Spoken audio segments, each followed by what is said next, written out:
آج آپ لوگوں کو میں نے خاص مقصد کے لیے بلایا. جیسا کہ آپ لوگ سب جانتے ہیں پچھلے 1-2 دن سے جو پونچھ بفلیاز سے جو خبریں آ رہی ہیں بہت ہی افسوسناک ہیں، تکلیف دہ ہیں.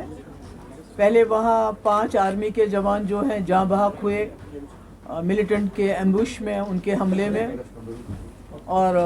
جو اخباروں سے ہم پڑھتے ہیں، کیونکہ وہاں تو اس وقت جو ہے انٹرنیٹ وغیرہ سب ڈاؤن ہے، بند ہے، تو اس کے بعد شاید ملیٹنٹ ہاتھ نہیں آئے ہیں، بھاگ گئے ہیں، کیا ہوا ہے کیا نہیں ہوا ہے. مگر اس کے بعد وہاں ایک گاؤں ہے ٹوپی بفلیاز میں، وہاں سے آرمی نے 15 لوگوں کو پک اپ کیا پوچھ تاچھ کے لیے. اور اس کے بعد ان میں سے 3 جو لوگ ہیں، ایک تو سفیر حسین ہے، ایک شوکت حسین ہے، اور ایک محمد شبیر ہے. ان کی ٹارچر کی ہوئی لاشیں وہاں انکاؤنٹر سائٹ کے پاس ہی ملی ہیں. اور جو باقی لوگ ہیں وہ 12 لوگ جو ہیں اسی ٹوپی گاؤں کے، وہ سرن کوٹ کے ہسپتال میں اور پونچھ کے ہسپتال میں بہت ہی بری حالت میں ٹارچر کیے ہوئے ہیں. حالانکہ میں نے ابھی ایک ویڈیو بھی دیکھا، آئی ڈونٹ نو اس کی آتھینٹسٹی کتنی ہے، جس میں دکھا رہے ہیں، اس ویڈیو میں جو دیکھا جا رہا ہے کہ آرمی کے لوگ جوانوں کو لٹا کے نیچے ان کے کپڑے اتار کے ان کو پیٹ کے اس میں لال مرچ پاؤڈر ڈال رہے ہیں ان کے زخموں پہ. بہت ہی دل دکھانے والا ویڈیو ہے. تو میرا یہ کہنا ہے کہ یہ ایسے علاقے میں ہو رہا ہے، راجوری پونچھ ایسا علاقہ ہے جس نے کبھی بھی وائلنس کو ساتھ نہیں دیا، انہوں نے کبھی ملیٹنسی کو ساتھ نہیں دیا. وہ بہت ہی زیادہ پرامن لوگ ہیں، امن پسند لوگ ہیں. اور آج پچھلے کئی سال سے، پچھلے 2-3 سال سے ہم دیکھ رہے ہیں کہ وہاں بھی جو ملیٹنسی کا وہاں نام و نشان نہیں تھا، آج ملیٹنسی وہاں بھی ہے. حالانکہ لوکل اس میں کوئی انوالو نہیں ہے. آج تک جتنے بھی لوگ پکڑے گئے یا کوئی مارا بھی گیا، خاص تو لوگ مارے نہیں گئے، پر جتنے بھی مارے گئے ہیں وہ باہر کے لوگ تھے. تو ایسے میں میرا یہ کہنا ہے کہ بی جے پی کا یہ جو دعویٰ ہے، یہ جو ڈنڈورا روز روز وہ پیٹتی ہے کہ ہم نے جموں کشمیر میں سب کچھ ٹھیک ٹھاک کر دیا ہے، جموں کشمیر کو ایک کھلی جیل تک کے میں تبدیل کرنے کے باوجود، یہاں کے ہزاروں لوگوں کو جیلوں میں ڈالنے کے باوجود، یہاں کے مولویوں کو بھی نہ بخشنے کے باوجود، یہاں کے جرنلسٹ کے جو سچ بولتے ہیں اس کو UAP لگا کے جیل میں ڈالنے کے باوجود، یہاں جو مولوی مسجدوں میں ہیں ان کو کیا دعا کرنی ہے کیا دعا نہیں کرنی ہے اس کی بھی ڈائریکشن دینے کے باوجود، یہاں کے ملازموں کو کہ بھائی آپ منہ بند رکھو، اگر آپ کا کوئی بھی پرابلم ہے اس کی بات مت کرو، اس کے باوجود لوگوں کو نوکریاں سے نکالنے سے باوجود، جموں کشمیر کے بالخصوص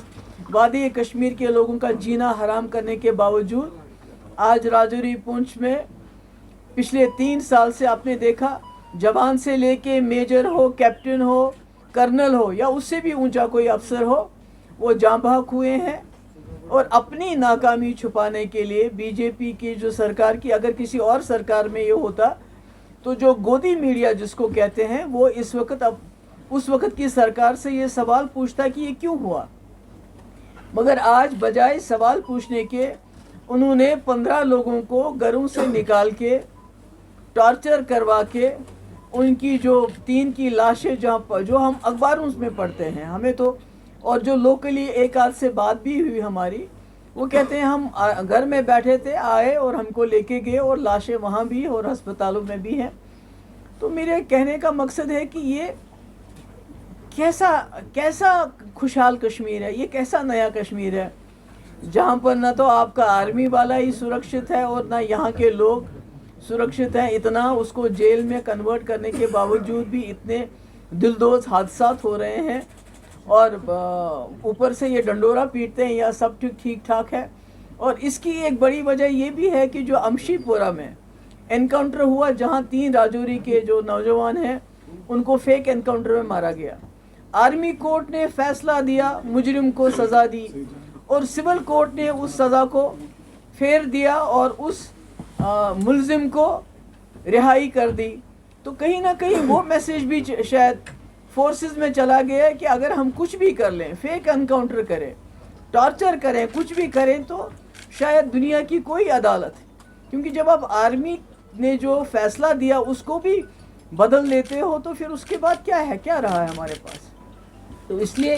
حالانکہ گورنر صاحب خود ان کے گھر گئے تھے راجوری میں, جو وہ امشی پورہ میں 3 نوجوان ہمارے جاں بحق ہوئے تھے, اور انہیں یقین دلایا تھا کہ میں انصاف دوں گا, پر انصاف کی تو کوئی مجھے صورت نظر نہیں آتی ہے. اب انکوائری ہوگی, کیا پتہ چلے گا, یہ تو اللہ تعالیٰ بہتر جانتا ہے. مگر میری گورنر صاحب سے یہ ڈیمانڈ ہے کہ یہ جو 3 لوگ نہتے بے قصور بلا کسی وجہ کے جس بے دردی سے ان کو ٹارچر کر کے سڑک پہ پھینکا گیا, تو کم سے کم جب تک آپ انکوائری کریں گے, کیونکہ شاید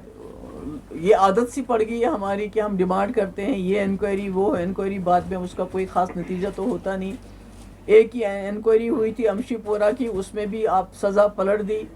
ہمارے سول کورٹ نے, آرمی کورٹ کی جو رولنگ تھی. تو ہم یہ کہیں گے, ان سے یہ کہیں گے کہ کم سے کم جب تک انکوائری ہوگی, اس کی رپورٹ آئے گی, تب تک یہ جو 3 غریب نوجوان, اس میں ایک سب سے بڑا 40 سال کا تھا, باقی تو کم عمر کے ہیں, ان کو 50-50 لاکھ روپے ان کے گھر والوں, کیونکہ بہت غریب لوگ ہیں, ان کو ملنا چاہیے. اور اس کے ساتھ جو لوگ ہسپتال میں اس وقت زندگی اور موت کی لڑائی لڑ رہے ہیں, ان کا علاج, اور کم سے کم ان میں سے مجھے